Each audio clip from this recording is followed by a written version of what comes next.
भिलाई निगम के वार्ड 15 के पार्षद संतोष मौर्य ने भी परियोजना विभाग के कार्य प्रणाली पर सदन में यह मुद्दा उठा दिया है।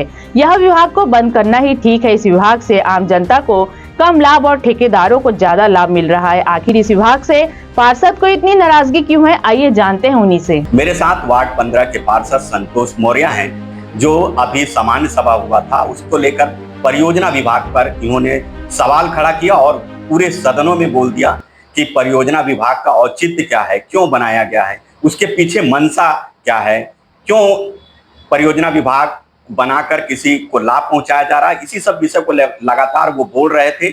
10 मिनट तक बोले। उनके साथ बहुत लोग समर्थन किया कि परियोजना विभाग बंद होना चाहिए। परियोजना विभाग से आखिर तकलीफ क्या है आपको? सबसे बड़ी बात यह है कि परियोजना विभाग बनाया किस लिए गया है, इसका उद्देश्य किसी अधिकारी को नहीं मालूम है कि परियोजना विभाग का काम क्या होता है। परियोजना विभाग पूर्व में भी था, ऐसा नहीं है कि परियोजना विभाग नगर पालिका निगम भिलाई में नहीं था, पर बाकी पिछले कुछ सालों से परियोजना विभाग बंद हो गया था। परंतु 2022 से परियोजना विभाग का पुनर्गठन कर दिया गया और परियोजना विभाग का पुनर्गठन होने के बाद जो हम नगर पालिका निगम भिलाई के जो 70 पार्षद हैं, उनको अधिकारों का हनन इस परियोजना विभाग के द्वारा किया जा रहा है। कैसे कैसे? पहले ये होता था 14 वित्त आयोग की राशि, राज्य परिवर्तित योजना की राशि, अधोसंरचना मद की राशि कोई भी राज्य शासन से मांगी जाती थी, वो पार्षदों के माध्यम से मांगी जाती थी। राज्य सरकार का कोई दिशा निर्देश आयुक्त महोदय को प्राप्त होता था तो आयुक्त महोदय द्वारा निर्देशित किया जाता था कि वार्ड के पार्षदों से कार्य के संबंध में चिट्ठी प्राप्त कर ले आप। पर जब से ये 2022 से परियोजना विभाग बनना हुआ है, आज तक ना 15 वित्त आयोग की राशि के लिए, ना अधोसंरचना मद की राशि के लिए, ना राज्य परिवर्तित किसी भी योजना के बारे में पार्षदों से विकास के कार्य की मांग ही नहीं की जाती है। तो कौन बना देता है ये? अधिकारी अपनी मर्जी से बना देते हैं। क्यों? क्या पूछने पे बताया जाता है कि उच्च अधिकारियों का निर्देश था। उनके नोट शीट में लिखा रहता है कि उच्च अधिकारियों के निर्देशानुसार। अब एक जीता जागता उदाहरण मैं आपको बता दे रहा हूँ कि नगर पालिका निगम भिलाई में उद्यान विभाग है और उद्यान विभाग की जो कार्यशैली है वो नगर पालिका निगम क्षेत्र अंतर्गत उद्यानों का रखरखाव, उद्यानों का संचालन, नए उद्यान का निर्माण। पर आज वर्टिकल गार्डन का टेंडर और वृक्षारोपण का टेंडर कहाँ से लगता है? परियोजना शाखा से लगता है। उसमें क्या लग के आ जाता है? कंडीशन लग के आ जाता है कि 50% अनुभव होना चाहिए। अरे तो जो अधिकारी ने अनुभव लगाया उस अधिकारी को पीडब्ल्यूडी मैनुअल के बारे में जानकारी नहीं। पीडब्ल्यूडी मैनुअल ये कहता है कि अगर आप कंडीशन उसी शर्तों में लगेगी जब स्वतंत्र प्रतिस्पर्धा बाधित न हो और 5 करोड़ के कार्यों तक, जो पीडब्ल्यूडी मैनुअल है, 5 करोड़ के कार्यों तक आप किसी भी प्रकार की नियम शर्तें लगाने के लिए बाध्य नहीं है।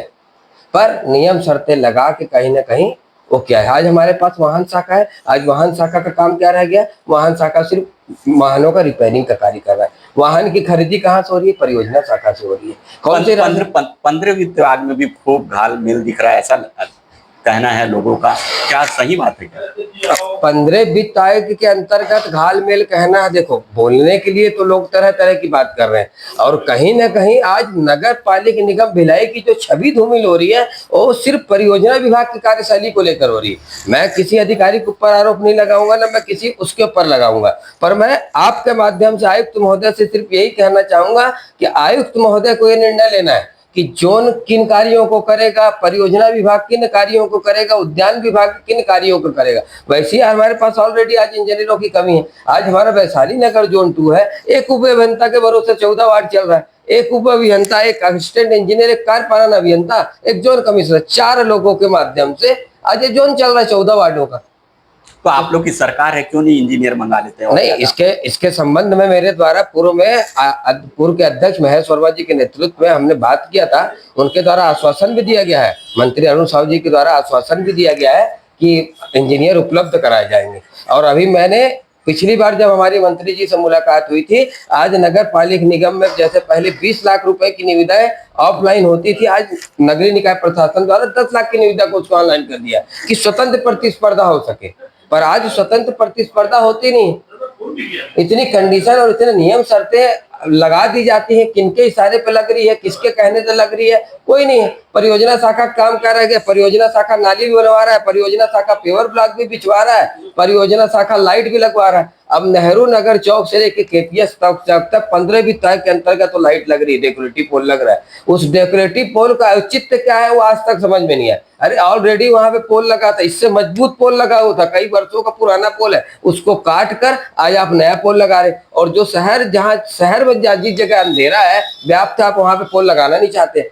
क्या लग रहा है इसके पीछे मंशा क्या दिखती है? मंशा है कि 15 वित्त आयोग की राशि का दुरुपयोग है ये साफ तौर पे। 15 वित्त आयोग में कहीं ऐसा नहीं लिखा कि किसी पुरानी चीज को खोद कर, मैं सड़क की मांग कर रहा हूँ, मेरी सड़क अच्छी है तो क्या मैं सड़क खोद कर पैसा खपत करने के लिए नहीं सड़क बनवा दूंगा क्या? कोई सड़क अगर जर्जर हो चुकी है, उस सड़क बनाने की आवश्यकता है तो 15 वित्त आयोग की राशि का उपयोग होगा। जब ऑलरेडी वहां पे प्रकाश व्यवस्था थी, ऑलरेडी वहां पे उजाला लोगों को मिल रहा था, किसी भी प्रकार की कोई दुर्घटना नहीं हो रही थी, और आज आप वहां पे डेकोरेटिव पोल लगाने का चित्त ही समझ में नहीं आ रहा है। पुराना पोल नीचे का आप डिवाइडर देख लीजिए, जर्जर स्थिति में बना, उसमें डेंटिंग है ना पेंटिंग है। सिर्फ ट्यूबलर पोल लगा देने से शहर की सुंदरता बढ़ जाएगी। समान सभा में इस बात को उठाए तो क्या निष्कर्ष निकला? सामान्य सभा में मैंने अपनी बातों को रखने का अवसर मिला। मैंने अपनी बातों अध्यक्ष महोदय के माध्यम से मैंने आयुक्त महोदय के समक्ष रखी, और आयुक्त महोदय द्वारा आश्वासन भी दिया गया कि मेरे द्वारा समय आने पर इसमें उचित निर्णय लिया जाएगा। परियोजना विभाग बंद होना चाहिए, क्या लगता है? नहीं, परियोजना विभाग की जरूरत है नगर पालिक निगम भिलाई को, और उसका मैं आपको उदाहरण दे देता हूं कि जैसे अभी नगर पालिक निगम भिलाई के द्वारा सबसे बड़ी योजना आई कौन सी, स्विमिंग पूल की योजना। वो हमारे भिलाई के विकास में एक नींव का पत्थर साबित होगी आगे चल के। पर आज उस योजना को कौन बनाया, उसका प्रस्ताव कौन बनाया, जोन के अधिकारी बनाए। हॉर्स राइडिंग वाला प्रोजेक्ट है, उसका प्रोजेक्ट कौन बनाया, जोन के अधिकारी बनाए। स्केटिंग ट्रैक आया, आज हमारे भिलाई के बच्चे स्केटिंग करते हैं, उसका ट्रैक का प्रोजेक्ट आया राज्य शासन के द्वारा, आज उसका प्रोजेक्ट कौन बनाया, जोन के अधिकारी बनाए। तो क्या लगता है कि ये तीनों जो प्रोजेक्ट थे, यही काम परियोजना शाखा का है कि कोई ऐसी योजना है जो भिलाई के नाम को रोशन करे, भिलाई का गौरव बढ़ाए, ऐसी योजनाओं को ही धरती के ऊपर अपने भूमि पे लाना और उसको मूर्त रूप देना परियोजना शाखा का काम है। परियोजना शाखा का काम नहीं है पेवर ब्लॉक बिछाना, नाली बिगाड़ना। तो इंजीनियरों को पता नहीं रहता कि कौन सा काम लाना चाहिए, या कुछ लाभ के लिए ऐसा कर रहे हैं? अभी तक तो कार्यशैली जिस हिसाब से 2022 से अभी तक की जो कार्यशैली दिख रही है ना कहीं व्यक्ति विशेष को फायदा पहुंचाने के हिसाब से योजनाएं आ रही है, जिससे जनता को लाभ नहीं मिल रहा है। अब नेहरू नगर का पोल कट के नया पोल लग रहा है, उससे जनता को क्या लाभ हो रहा है? कोई लाभ हो रहा है क्या? पेवर ब्लॉक आप सेक्टर में चले जाए, पिछले 5 वर्षों में पूरे सेक्टर में पेवर ब्लॉक बिछा, आज पूरे पेवर ब्लॉक धूल के नीचे छप गए। सुपेला से लेकर गदा चौक तक आप पेवर ब्लॉक की स्थिति देख लीजिए, करोड़ों रुपए खर्चा करके पेवर ब्लॉक लगाया गया, धूल के नीचे दब गया। अभी फिर टेंडर निकला पेवर ब्लॉक का। पेवर ब्लॉक लग कहाँ रहा है, सिर्फ फाइलों में ही लग रहा है पेवर ब्लॉक। कहीं ना कहीं ये प्रश्नवाचक चिन्ह परियोजना शाखा के ऊपर है। और आने वाले समय में मैं आपके माध्यम से फिर पुनः एक बार करूंगा कि आयुक्त महोदय से निवेदन करूंगा कि नगर पालिक निगम भिलाई की छवि को साफ सुथरा रखने के लिए परियोजना शाखा के ऊपर उन्हें सख्त से सख्त कार्रवाई करना चाहिए। ये आपने सुना, पार्षद बोल रहे थे कि परियोजना विभाग को जरूर टाइट करना पड़ेगा, वरना बड़ा दिक्कत होगा और बदनामी भी आयुक्त को ही झेलनी पड़ेगी। प्रभात टीवी के लिए मैं हूं रमेश भगत।